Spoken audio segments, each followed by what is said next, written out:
Welcome to our 33rd Wonderspace journey. My name is Steve Cole, and since September 2020, I have been asking the same 6 questions to people from around the world. The questions revolve around life and wonder, places of reset and stories of hopefulness. This week, our orbit will take us from California to Mexico, and to experience these views with us, in this ultimate window seat, we welcome Johan Andersson, who is an artist and entrepreneur living in Los Angeles. He is also the co-founder of Art Unified, that showcases the work of artists through art fairs and their gallery space in Venice, California. Johan has given us permission to include some of his stunning and powerful work as part of this Wonderspace. The full-length interview with Johan can be found at the Wonderspace podcast, which you can find on our website and on most podcast platforms. For this shortened video orbit, Johan answers 3 of our 6 questions, and I start by asking, from this window seat, which place, city or country would you want us to fly over, and why?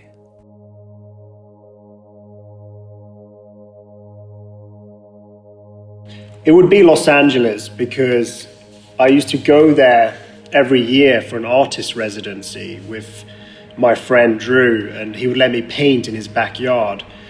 And I just fell in love with it. The first time I went there, I remember just going for a run on the beach and then jumping in the ocean.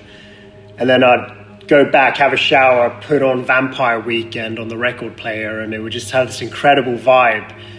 And just create, just having permission to be childlike and express your inner being and in the sunshine. And it was just this very freeing place. And I remember the people were very open. But the third time I came to Los Angeles, I met my wife, Christina, and that's where it all changed. And that was kind of the icing on the cake where, okay, now's the time to actually transition out here. And I think my first goal was just, okay, how do I find a car? A 2004 Toyota Corolla, managed to find one. And then it was just these little steps. How do I just be creative but still make money? And Los Angeles really has grown as a creative city. It's become more cultured. People are opening up more galleries. Frieze Art Fair came in. You've got Hauser & Wirth, big museums downtown, and just some good museums like LA Louvre, and it's really expanded, and it was really a good time just to grow. And LA has always been the city of angels and just a special place. Also just a lot of broken dreams as well, but I think on average people leave here after 7 years because they get fed up and they can't make it.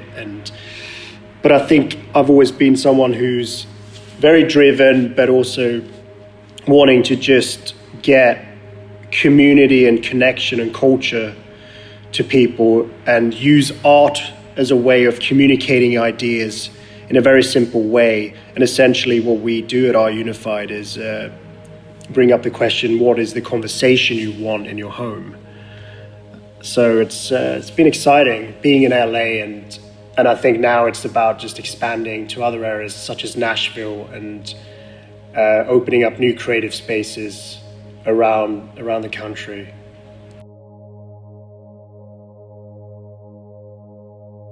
My story starts in Sweden. I was born in Sweden, grew up there, and left when I was 7 years old after my father passed away from cancer, and moved to England. Ended up studying in art school in London at the age of 18 at Central St. Martin's, and was just immediately involved in the art scene in South London. We took on this warehouse, me and my friend Joe, and just had an artist community there. Being an artist is often just trying to find out what it is you're trying to say. And I think I realized quickly on, okay, who am I and what am I really trying to say here? What am I trying to communicate? Not just work that's decorative or commercial, but what am I trying to say? And essentially things that annoy me about the world. And how do I simply communicate that? Whether it's about gun violence, whether it's about life and meaning, spirituality. So at our Unified, we showcase very diverse work and very cutting edge and contemporary art that really brings about a conversation and asks the question, what is the conversation you want in your home? So we've always tried to be at the forefront and pioneer a new and fresh relationship between artist and audience. One of the biggest projects I did in London and LA was a series called Stolen Faces, where we were challenging preconceptions of identity and basically painting people who were disfigured or had some kind of condition. And I remember being in LA in Skid Row, and I met a guy called Jerry, and his nickname was Shotgun. And the reason for that was because he was shot in the face with a shotgun, and he was wearing this hoodie, and I ended up painting his portrait and exhibiting it in the Farmers Merchant Bank downtown. And people actually recognized him locally. And I took that series to LA, which is such an image-conscious city, and it really had an effect on people. Often what I like to do is paint artwork that has more impact within a specific community. And obviously LA being so image-conscious and such a social pressure to climb the ladder and achieve and whatnot, I just wanted to sort of confront people with this image of a guy from Skid Row. And anyway, I ended up taking this series, Stolen Faces, to a show in a place called Englefield House and Highclere Castle, where Downton Abbey was filmed. And this incredible space with earls and duchesses, which we then took down and replaced it with the Stolen Faces series. So these privileged aristocratic portraits were taken down, replaced with the Stolen Faces series, where you had a lady where plastic surgery gone wrong, or a child soldier, or a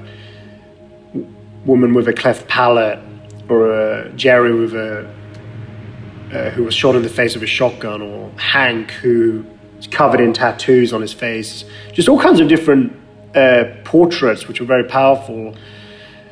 There was also a guy from Bosnia that I painted called Ado, who had a shrapnel explode through his face out of one eye, who I painted. That was really powerful because you could see the scar on his face.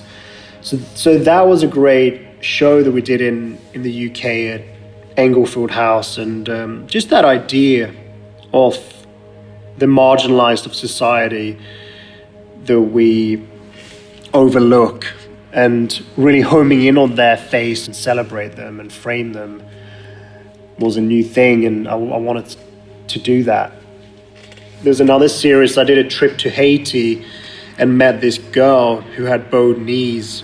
She was 4 years old, her and her family, and she just had this incredible look, and I just felt that I wanted to just photograph her. And her name was Nikaya, and I'd had this idea called Brand for Life, and basically it was just about putting a brand on someone and looking at that juxtaposition and redefining your perspectives. Like, how important is this brand when this girl is the one wearing it, or the human cost of what goes into making this. So this girl was holding a Gucci bag, and the way that the girl looks at the onlooker is so powerful, and she carries it better than anyone. But I really wanted to sort of challenge, what are your values? How do we redefine our perspectives by not condemning corporate culture, but taking a step back and just saying, okay, well, let's talk about these things. And I think art is important because we don't have to condemn or sort of try and say a big statement. Sometimes it's about saying less, and it's that fine line of just trying to communicate something and leaving it open so people can start the conversation and talk about important issues.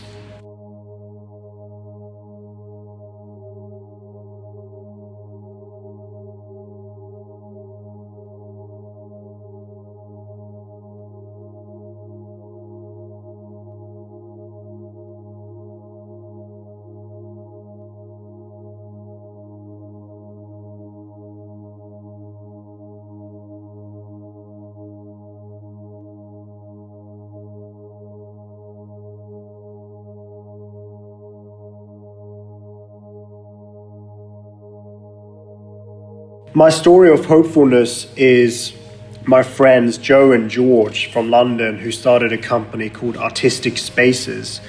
They now have roughly 500,000 square footage of warehouses which they rent out to artists. And we began about 12 years ago just taking on a warehouse in South London and dividing spaces up, and I would help them. And it's just incredible to see how far they've come, because they're creating opportunities for artists to explore and have studios for musicians as well. And I think their work ethic really rubbed off on me, and I realized like what it takes to grow.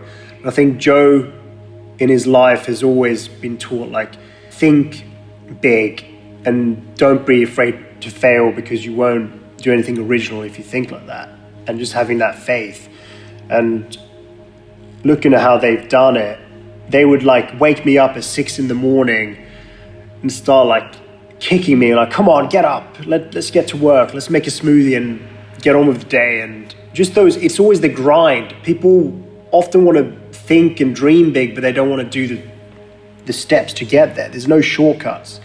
And it's just years and years of putting that effort in, and they've really inspired me, and they're really creating opportunities. And even during COVID, they would give up spaces to help for medical supplies and help create facilities for doctors and all kinds of stuff. And it's just like, how do you use your art to help others too? But it's also okay to be profitable. It's okay to be profitable for it too. So you can create jobs, and they employ loads of people and essentially have one of London's largest square footage of artist spaces and workshops. And yes, they're really my inspiration.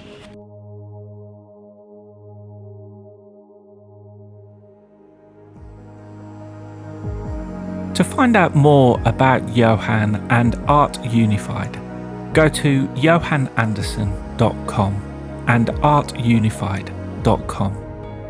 In his story of hopefulness, Johan spoke about George and Joe, and you can find out more at artisticspaces.co.uk. To listen to the previous 32 Wonderspace interviews, the website is ourwonder.space.